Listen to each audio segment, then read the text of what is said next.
ಹಿಂತಿರುಗಿ ಬರಬೇಕಾದರೆ ಎರಡು ಪರಿವಾರದೊಡನೆ ದೇವರು ಆತನನ್ನ ಆಶೀರ್ವದಿಸಿದರು. ಪ್ರೈಸಲ ಯಾವಾಗಲೂ ನೋಡ್ರಿ, ದೇವರು ಇರುವುದಕ್ಕಿಂತಲೂ 1000 ಪಟ್ಟು ಹೆಚ್ಚಾಗಿ ಇಸ್ರಾಯೇಲ್ ದೇವರು ಹೇಳಿದ್ರು, ನೀವು ಈಗ ಇರುವುದಕ್ಕಿಂತಲೂ 1000 ಪಟ್ಟು ಏನಾಗಿವಿರಿ, ಹೆಚ್ಚುವಿರಿ ಎಂಬುದಾಗಿ ದೇವರು ವಾಗ್ದಾನ ಮಾಡಿದ್ದಾನೆ. ಸೊ ಅದಕ್ಕೆ ಯೋವೇಲ ಬರೆದ ಪುಸ್ತಕ 2ನೇ ಅಧ್ಯಾಯ 23ನೇ ವಚನ ನೋಡಿದ್ವಿ, ನೀವು 2ರಷ್ಟು ಆಶೀರ್ವಾದವನ್ನು ಹೊಂದುವಿರಿ ಎಂಬುದಾಗಿ.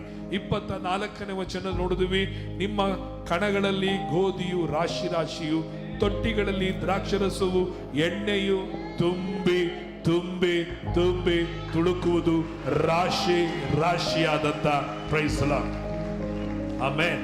ಪ್ರೇರೆ, ದೇವರು ನಮಗೆ ಆಗಿನ ಹೊತ್ತಿಗೆ ಮಾತ್ರ ನಮಗೆ ಕೊಡುವನು ಮಾತ್ರ ಅಲ್ಲ, ದೇವರು ಕೊಡುವಾಗ ತೊಟ್ಟಾಗಿ ಕೊಡುವನಲ್ಲ. ದೇವರು ನಿನ್ನನ್ನು ಆಶೀರ್ವದಿಸುವುದು ಹೇಗೆ ಆಶೀರ್ವದಿಸಿದ್ದಾರೆ